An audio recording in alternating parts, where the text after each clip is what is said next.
So today we're going to take a look at the Paul McCartney coloured vinyl reissues. Mac has reissued 10 albums since 2010. 9 of those have come on Hear Music, and one this year, Flowers in the Dirt, was reissued on Capitol, a company that Paul McCartney re-signed to last year. So what they've done is they've reissued the 8 studio albums as kind of vanilla reissues, and what I mean by that is it's just the straight album, no bonus tracks on CD, and the same goes for vinyl. But just to add a bit of collectability in the mix, they've also, as well as the black vinyl, they've also released a series of colour vinyl records, and these are supposedly limited edition, but no one actually knows how many copies are available since the record company hasn't published that figure. But today what we're going to do is just go through those vinyl records, take a look at them, and show you what the coloured vinyl pressings look like. So the first album we're going to have a look at is McCartney, Paul's first solo album from 1970. This was famously released before Let It Be came out. It's a gatefold, as per the original.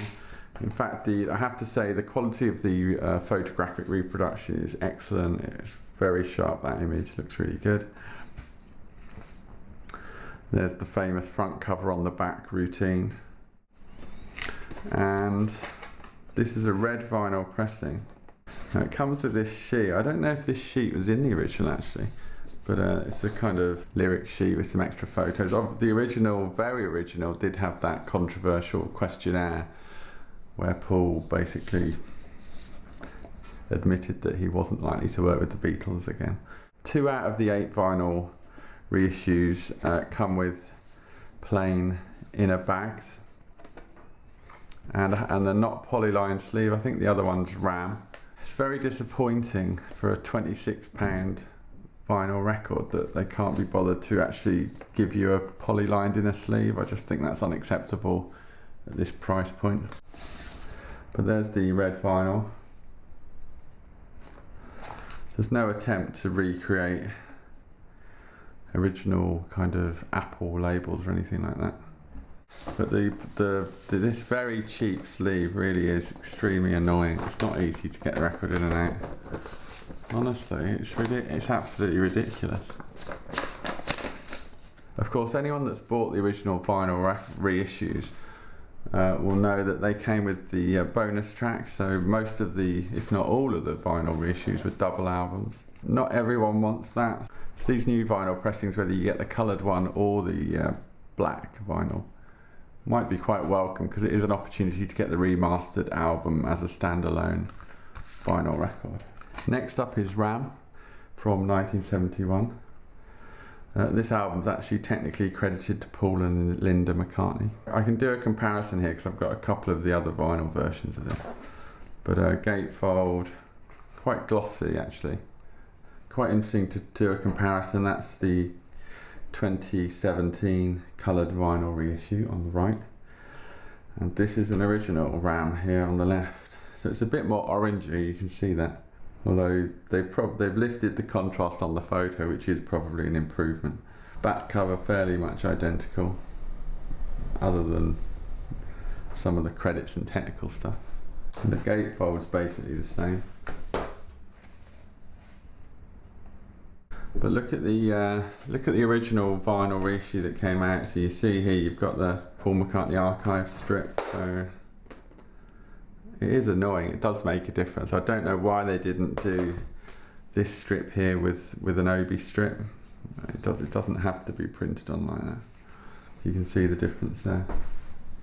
Anyway, back to this current reissue. Now Ram is supposed to be limited edition yellow vinyl. There's the sticker there, green sticker for yellow vinyl. Again, this isn't a polyline sleeve, very annoying. But what's even more annoying, Ram isn't yellow at all, it's lime green. Now I've got no idea why this happened, whether it's an accident, whether they should have called it green and it was always going to be green, but someone decided to call it yellow. I don't know, it doesn't really matter that much, but it's kind of indicative of a marketing campaign that's been run by Messrs Laurel and Hardy, I would say.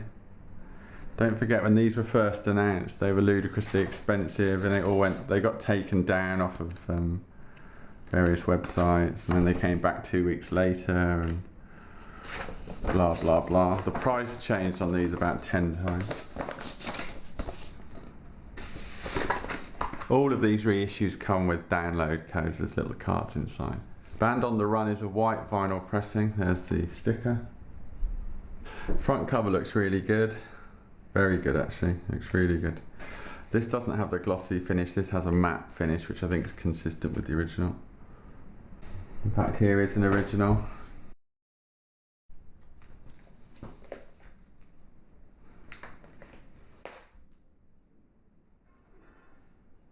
The original Band on the Run came with a poster.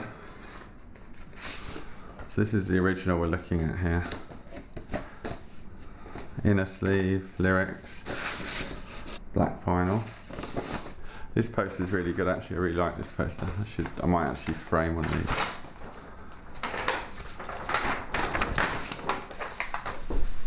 That's the original poster. It's Polaroid snapshots by Linda. Brian Ferry's on here somewhere. Yeah, there's Brian Ferry. The album was famously recorded in Lagos, of course, and Paul McCartney got mugged, and fairly familiar story if you're a Macca fan. So back to the 2017 vinyl reissue. You can see everything's been replicated there, and you do indeed get, there's the download card, and you get exactly the same poster. It's identical basically. There we go. So back to the vinyl. This is a white vinyl pressing. None of the other reissues have those horrible white sleeves because they all have printed inners. There we go, Band on the Run white vinyl. Looks very nice indeed. The remastering on all of these is obviously whatever the latest remaster was. So this Band on the Run remaster dates from way back from 2010. Obviously it should sound fine because they did a pretty good job with it. Venus and Mars was released in 1975. It was the first album after Band on the Run. Very nice gatefold. Here's the sticker. This is the only record in the series that there's two colours to the vinyl. You'll see in a second. Just for comparison, there's an original. There's the 2017 reissue.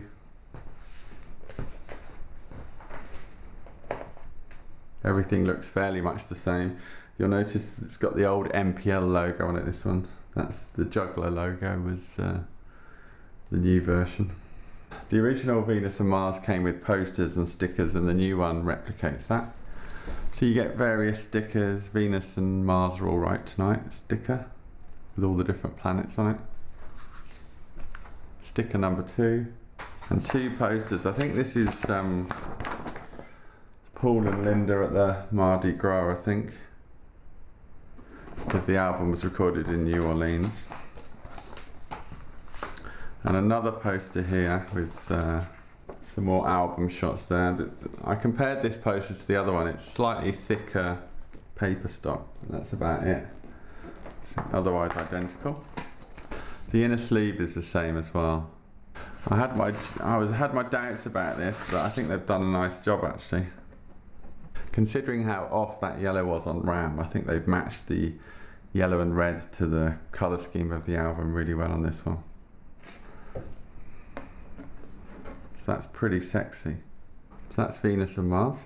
Now this is the last album from the 1970s in the 2017 reissues. The reason for that is because London Town and Back to the Egg haven't been reissued yet, so there's no sign of them. But this is Wings at the Speed of Sound. There's the sticker. It's quite straightforward, this one. So you get lyric sheet. This inner sleeve replicates the original. On the left is an original Wings at the Speed of Sound, and on the right is the 2017 reissue.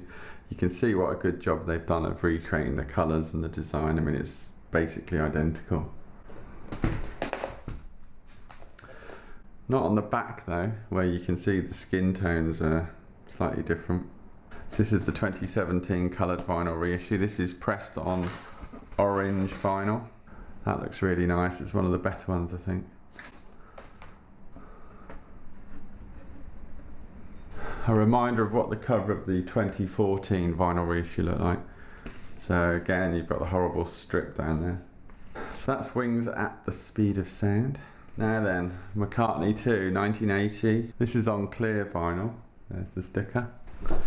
It's quite glossy, this McCartney II. I don't think the original was quite as shiny as this. In fact, here is the original.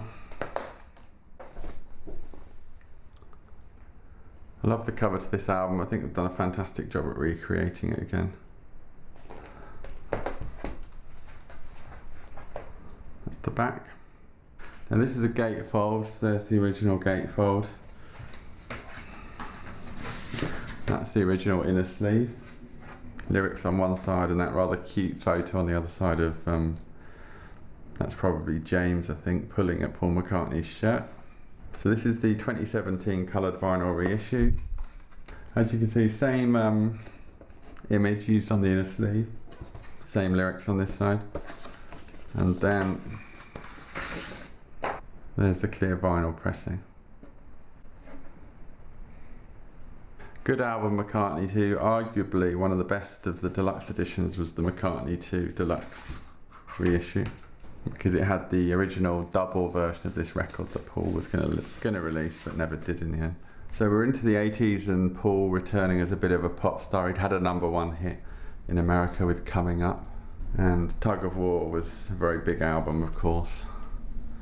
Had another #1 with Ebony and Ivory on it. Again, this is quite glossy. That's what the label looks like. You compare it to the reissue of 2015. You can see there's no strip, obviously.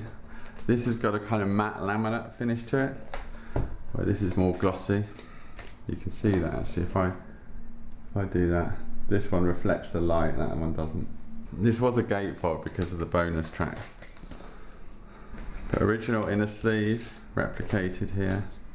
Very nicely actually, it's very glossy and lovely quality. I love the artwork on Tug of War. That photo in particular is excellent.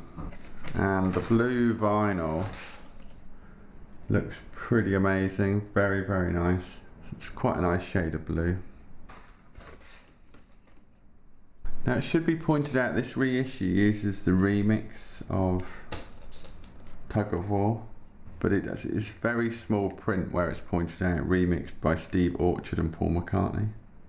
So I don't know what people think about that.